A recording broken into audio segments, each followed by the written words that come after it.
You got any exciting stories about homegrown situations?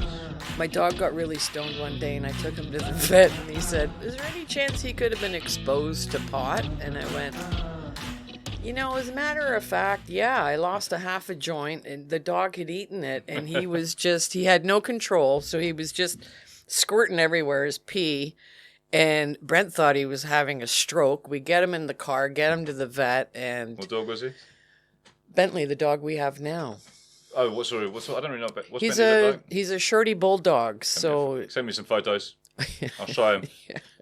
This is the But high the tongue dog. was hanging out, but there's nothing they can do. She goes, we can keep him the night and put him on. She goes, to sleep it off, surely. A bit like Matt and his 10 gummy bears. By the time we got home, he was fine. But before that, Brent thought he was having a stroke because he was falling over and he was letting go. Just you think you're having a stroke on a regular basis? Yeah, well, hey, life is short, right? Sure, shorter if you get high and fall down the stairs. Yeah, no, not me. No, Obviously, you said you've been smoking since you were 16.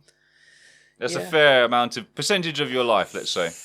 That's about 80%. Yeah. So, but you also seem to be quite successful, coherent, engaging, productive member of society. Well, you know what? I'm now retired. Last year of work, I worked in an operational center for an airline, and it was just fast-paced. Everything was happening. You had all the different departments up there. You were monitoring all the flights, making sure everything's being loaded, everything's going out. Any problems came up to the operations center. Who were all high. Pretty much. It took me in the last year because I wasn't enjoying my job anymore. It had changed so much through the years, and so did the people. And it was just, when I joined there, it was a lot of fun, and we had a lot of fun. And in the last year, it wasn't. So I would smoke a half a joint. So, but that sounds before like I went in there and a half a joint on my way home, just to get me in there. But have you been smoking since you were 16? Did you increase that amount because of work or just no? So you smoked because you enjoyed it? Yeah, I just like to have a little buzz and prefer it than to have a drink. So work didn't necessarily make you need to have any more. Well, it did to get me in there in the last year. Yeah, so I was really. Have you maintained that increased rate, or have you come back? No, down now that I'm retired, it's just every day is Friday, every day is Saturday. Life is truly wonderful. Don't you smoke a lot on Fridays and Saturdays? Used to. Okay. Now it's sort of just an even keel. So go through your daily smoking time frame. So what would you first thing in the morning, before lunchtime? Well, how's it work? Like I have a vapor, so I load up my vapor and so just always constantly got some. It's all ready to go. It's always charged. And First I thing get in the up in morning. the morning, I have a cup of tea and I have a little puff, and it's just like 3 puffs and that's it. I don't know what quantity would be in that. Is it Not like a a lot. cigarette where you have higher and lower? It's not a lot. It just gives you a little buzz. Okay. Depending on the pot too, if it's really crazy. So that's pot. in the morning with your tea or coffee? Yeah, tea. Tea? Yep. And then lunchtime? Well, it depends on what I'm doing. Okay. I mean, do you have like a habitual time when you'll actually sit down and have a joint? Is it like in the evening or the afternoon? That's just whenever you Because feel if neighbors come over, Guido comes over. Oh, I see. Peer pressure. Peer pressure, he'll pull out his vapor or he'll be... My joint's bigger than your joint. Right? Yeah. Yeah. So, have you ever considered stopping? Why? Oh, well, I don't know. I'm just saying, have you ever considered it for any reason? No.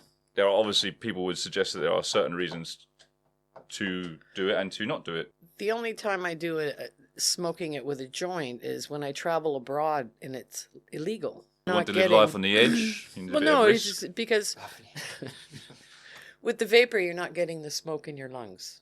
Okay. So I've eliminated that because that's not healthy. Because it's like a nebulizer. It's a sort of steam. It just mist. heats up the pot, and then it draws the THC out of it with the heat, and you just take. But is it a steam or a? It's going to be some sort of gaseous. There's a bit of. It looks like a little bit of smoke when you blow out. When you take it in, you don't see anything. So it's like an electric cigarette, to a degree. It's still going to be a fluid of some description. Sorta, yeah. But it has to mist. Yeah. Yeah.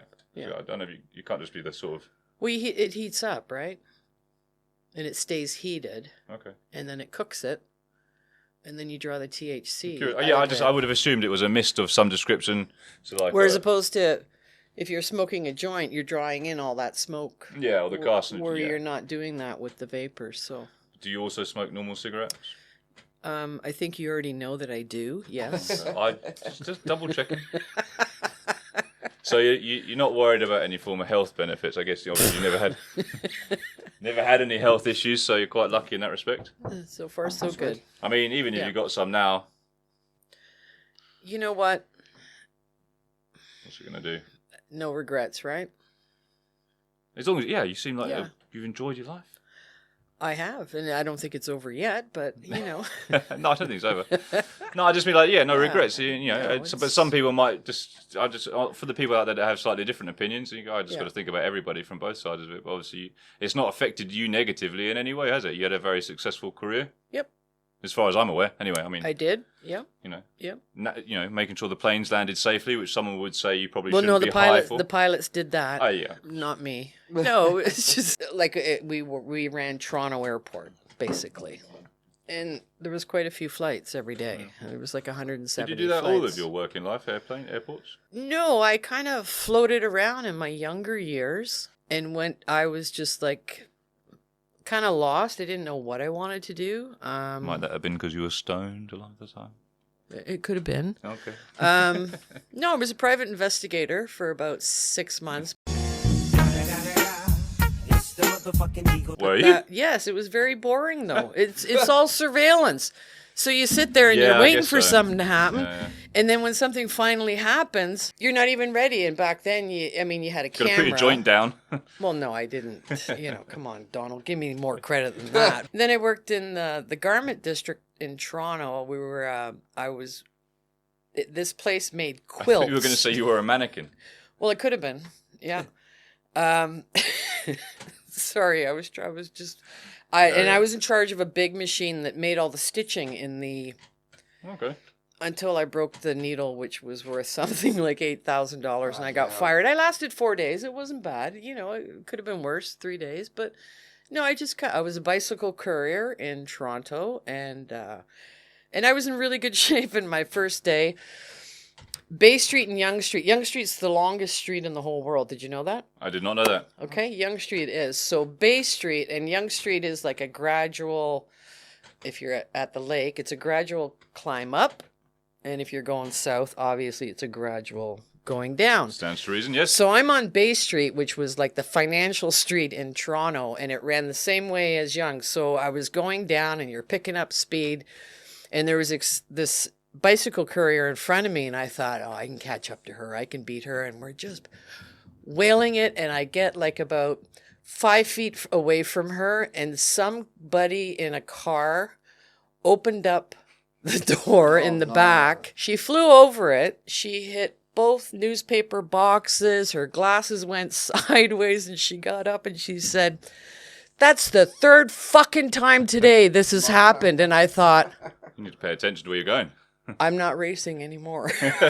I'm not, because people don't see it. You're sitting in the back of a, and the guy looks at her, and I looked at her, I said, "You look before you," as I'm helping her with her glasses. Like, before you open up a car door, there's bicycle couriers everywhere, right? Yeah, you'd think so. So that was my first 2 hours on shift there. But I actually did that for a whole spring, summer, and into the fall. And then when it started getting really cold, I thought, I'm not doing this, because it's just a matter of time before the snow falls, right? So yeah, I've done a few. So after private investigating and riding bikes for a couple of weeks, you got into the airports?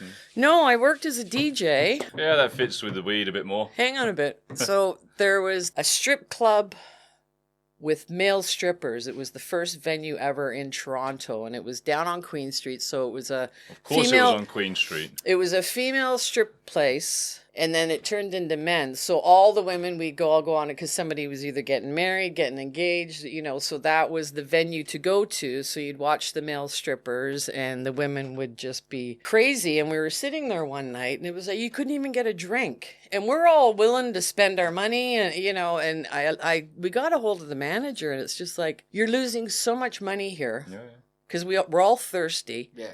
Where the fuck is the waitress? And he goes, "Oh, I'm really short." And he goes, "You want a job?" And I went, he goes, "You ever waitress?" I said, "No, but I'm sure it's not hard." I waitressed for a week there. And then the DJ who put the music on during the day when the women strippers were there, he was going somewhere else. So the owner looked at me, he goes, you know how to DJ? And I went, Can't be that hard. can't be that hard, because what the strippers do is they give you A song. And... their tape. Yeah. And it's got 2 fast songs and then a slow song, and then they're off the stage. It was pretty good money. You had a lot of Japanese men. Yeah, for sure. A lot of Japanese and Well, or Asian. I you're shouldn't close to just Japan, say aren't you? Japanese, but a lot of Asian businessmen. Yeah. It was all businessmen in there. Having meetings. Having their meetings. I thought you said it was a male strip club. On a Friday and a Saturday night, it turned into male strippers. And they made good money, those boys. The women were just... And you know what? It was the older women. Like, my girlfriends were all fucking crazy. I mean, they were absolutely nuts. But it was the older women are even worse. It was fun to watch them. You know, the cougars getting out there. And like... Oh, yeah. And I think that was even before they were called cougars. But I don't know where that... We'll have to look up where cougars came from. Yeah. They got off the beaten track a little bit. Well, we did. Then my brother opened up a restaurant, and I worked there for the first year as he got his business. It was a French bistro in Toronto, and then from there I went to... Didn't really want to say who I worked for. I can take it out. It's fine. Okay. You can just repeat the line. And then I went and worked at the airport, and it was lots of fun on a full moon at the airport. I couldn't imagine what hospitals are like on a full moon. I know what they're like at the airport. What's specific about airports that make them... People are crazy. People walk in the door and it's like the door is open and it sucks their brain or any intelligent thoughts they have out. Where do I go? And I would just look at people and I'd say, take a breath. Because people are going for funerals. Somebody's on their deathbed. You know what I mean? Like somebody's got to be somewhere for some reason at any given time. And so you came across a lot of stories. And then you have a lot of nervous travelers. And it's just like, where are the bathrooms? I said, you see that sign? But I'll tell you, when I started cabin service, we cleaned the airplanes. That was a disgusting job. So we'd all be walking on with our garbage bags, and happy and smiling faces. We would find all kinds of dope. Oh, really? And it was fantastic. Like people coming from, if you're within Canada, you're a domestic flight. There's no customs. There's no nothing, right? So there's no security or checking bags? Oh, yeah. You still got your security, but people, for some reason, think they're going to go through customs. Well, if you're flying within your own country, you're not. There's no customs, right? But so what you're saying is easy to smuggle internal flights? Yeah. So they would panic. I'd find bags of dope all the time. And then we would just divvy it up from the crew. Do they not think they managed to get on the plane with it? Or is there more worry about getting off the other side? Yeah, because I would have thought it's equal both sides, isn't it? You get checked going on, you sort of get checked coming off. You don't really, unless somebody smells it, but if you've got it wrapped up... So, with a normal international flight, you get checked going on and off, don't you? Well, the dogs used to get on board the aircraft before they'd let us on, especially like the flights coming from Jamaica. Yeah. Mexico. Yeah. And those dogs must be overworked, because I'll tell you, a couple times the dog would come off and we'd go on. Oh. And I remember I opened up the thing in the bathroom to empty and there was a bag of dope right on the top. Dog can't smell anymore. Dog's nose is brutalized. Well, you walk on that aircraft, you can smell it. It's Hey, at the end of the day, even dogs have bad days, everybody's sitting on that... Well, not everybody, but half that plane has probably smoked a joint that morning or that afternoon or an hour before. At least all the their staff flight. have, you know haven't what they? I mean? So there's that. Something like that. The pilot? Well, there was one pilot. He actually went through... You're flying high this evening. No, he never made it that far. He didn't even make it to the aircraft. He was flying somewhere in the U.S. We pre-clear in Toronto. U.S. Customs. So when you land in the U.S., you just walk out. There's no customs because you've pre-cleared up in Toronto. So they always had a dog there, a sniffing dog, and the dog sat down next to the pilot. He had 2 joints in his hat. He took his hat off. No way. Yeah, because they pulled him in and they said, "Where is it?" And he took his hat off, and there's a picture of his wife and kids and 2 joints. Wasn't really trying too hard, was he? What are you, a moron? Do you think there were 4, but he had the other 2 on the way to work or something? Who knows? But it's like, Jesus, I don't, I don't I'm want sorry, my- I'm assuming he was used to the protocol of the dogs and everything like that as well. Of course he was, Yeah. but maybe he just wanted to have it because, back then it wasn't legal anywhere. You could get it, right? Yeah, but yeah. he probably just wanted it to kick back in his hotel room that night and blow a joint, but he never made it to the plane. They legalized all their drugs because when Brent was first diagnosed, I told her, tell the doctor you want some pot. And has that ever been a barrier in your relationship?